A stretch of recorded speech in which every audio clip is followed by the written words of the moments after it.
መዝሙሩና እረኛው በጣም አስተማሪ የታላቁ ተዋናይና ቄሱ ታሪክ።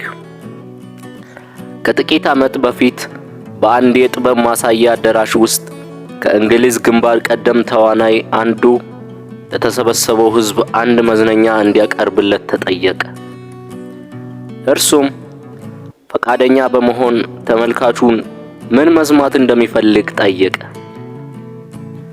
ከጥቂት ሰከንድ ጸጥታ በኋላ አንድ በዕድሜ ገፋ ያለ ቄስ ወደ እርሱ መጥቶ ጽጌረዳ አበባ ካበረከተለት በኋላ እንዲህ አለው፣ እባክህ ጌታዬ 23ኛ መዝሙር ልትዘምረኝ ትችላለህ?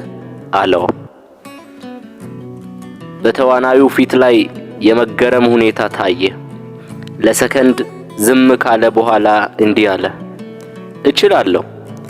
አንድ ነገር ግን እንስማማ። እኔ ካቀረብኩ ወይም ከዘመርኩኝ በኋላ አንተ ደግመህ ትዘምራለህ አለው። በሚያስገርም ሁኔታ ታላቁ ተዋናይ መዘመር ጀመረ። የድምጽ አወጣጡና ቅላጼው የሚያስደንቅ ነበር። ተመልካቹ በተመስጦ ያደምጠው ነበር። እናም ልክ ሲጨርስ ተመልካቹ በጭብጨባ አድናቆቱን ገለጸለት። ከዚያ ተዋናዩ ሲቀመጥ ቄሱ ተነሳና መዘመር ጀመረ። ድምጹ ያንን ያክል የሚያስደምም አልነበረም። መዝሙሩን ዘምሮ ሲጨርስ ምንም አይነት የአድናቆት ድምጽ አልተሰማም። ነገር ግን የሁሉም ሰው አይን በእንባ ተሞልቶ ነበር።